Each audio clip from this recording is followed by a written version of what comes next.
সেদিন আপুর বিয়ের ব্লগটা আপলোড করছিলাম, আপনারা সবাই অনেক পছন্দ করছেন, বাট আরএনআর ব্লগটা এখন আপলোড করা হয়নি। তো চিন্তা করলাম এই ব্লগটা আপনাদের মাঝে কেন আপলোড করবো না, তাই অনেকদিন পর এডিট করে ব্লগটা আপলোড দিলাম। তো সেদিন অনেক রান্না বান্না হয়েছিল, মেহমান অনেকেই আসছিল, তো সেদিন বন্ধুরাও সবাই ছিল, সবাই একসাথে বেড়ে করে খাওয়াইছিলাম। গরমের মধ্যে ঠান্ডা পানি দিয়ে একটু রিফ্রেশমেন্টও নিছিলাম, তারপর পোলাও মাংস সবাইকে একে একে বেড়ে দিছিলাম।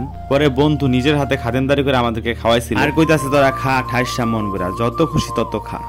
আসসালামু আলাইকুম, কি অবস্থা সবার, কেমন আছেন গাইস? আজকে হলো আমার বন্ধুর বোনের আরএনআর দিন। তো আজকে দুলা ভাইয়ের বাসা থেকে মানুষজন আর কি আসবো, তারা আয়েশা সবাই একসাথে দুপুরে খাওয়া দাওয়া করে আপুকে আর কি তার শ্বশুর বাড়ি নিয়ে যাবে একেবারে। তো আমরা ফ্রেন্ডরা আর কি 12টার মধ্যে চলে গেছিলাম বাসায়। তো আরো ফ্রেন্ডরা আর কি বিভিন্ন কাজে আর কি একটু ব্যস্ত ছিল, তো আমি আর কি চলে গেছিলাম একটু রান্না বান্না গুলো দেখার জন্য, যে কি কি রান্না করতেছে ওগুলো একটু ভিডিও শট নেওয়ার জন্য।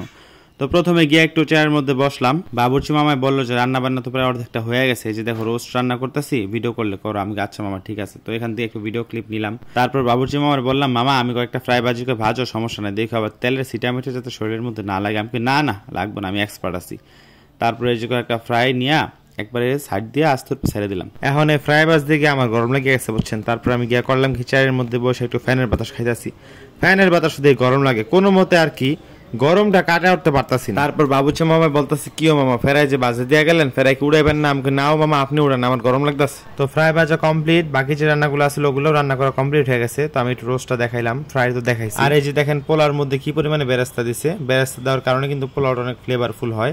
আর এই যে দেখেন গরুর মাংস রান্নাটা কিন্তু জাস্ট ওয়াও হয়েছে, একবারে লাল টকটক করতেছে মাংসগুলো। আর রান্না বান্না শুধুমাত্র এগুলাই না, আবার পাকঘরের মধ্যে দেখলাম যে আন্টি গরুর কলিজা রান্না করতেছে, তারপর ডিম ভাজতেছে, ওগুলা মনে হয় ভুনা করবো বুঝছেন, ডিম সিদ্ধ করে তারপর আর কি কড়াইয়ের মধ্যে ভাজতেছে। তো দেখেন এখানে অনেকগুলো ডিমই আছে। তো আমার বন্ধুরা বললো বাড়িটার মধ্যে একটু পানি দিয়া বাড়িটা একটু ঠান্ডা কর, যে পরিমাণে রোদ উঠছে ধুলা বালু ঠেলায় চারদিকটা মাইখা যাবো খাওয়ার সময়। তো এই জন্য আর কি করলাম মোটর থেকে পানি ছেড়ে একটু বাড়ির চারদিকটা পানি ছিটে যাচ্ছি। তো সবাইকে যেহেতু বেড়ে ঠেড়ে খাওয়াইতে হবে, এই জন্য আর কি ভালো করে হাতও ধুইলাম মুখও ধুইলাম বুঝছেন, চম্মের ধোয়া ধুইছি।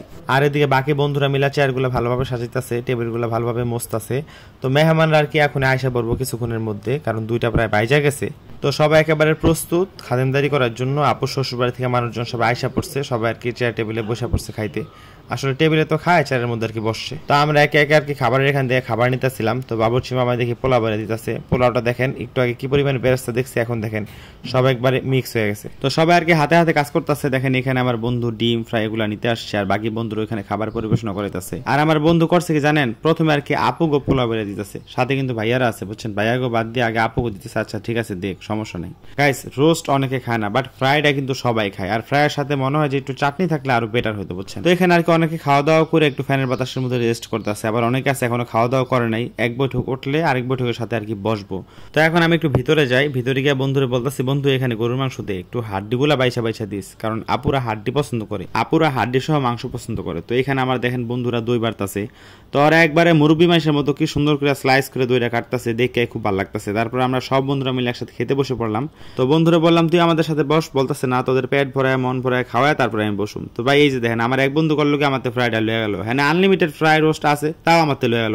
চিন্তা করলাম থাক রোস্ট পোলাও ফ্রাই তো অনেক খাই, এখন বন্ধুর কাছে বন্ধু এদিকে এদিকে একটু দই দে, মন বলে একটু দই খাই। তোরা আমার কইতাছে কি রে তোরা তো ফ্রিজে দই দিছিস, তুই তো উড়িয়ে এখনো খাস নাই। যাই হোক খাবার দাবার সবাই মজা লাগছে, দইটাও খুব মজা ছিল। তো আজকের ব্লগটা ছিল এ পর্যন্তই, সবাই ভালো থাকবেন। নেক্সট ব্লগ দেখার জন্য পেজটা ফলো দিন, টাটা।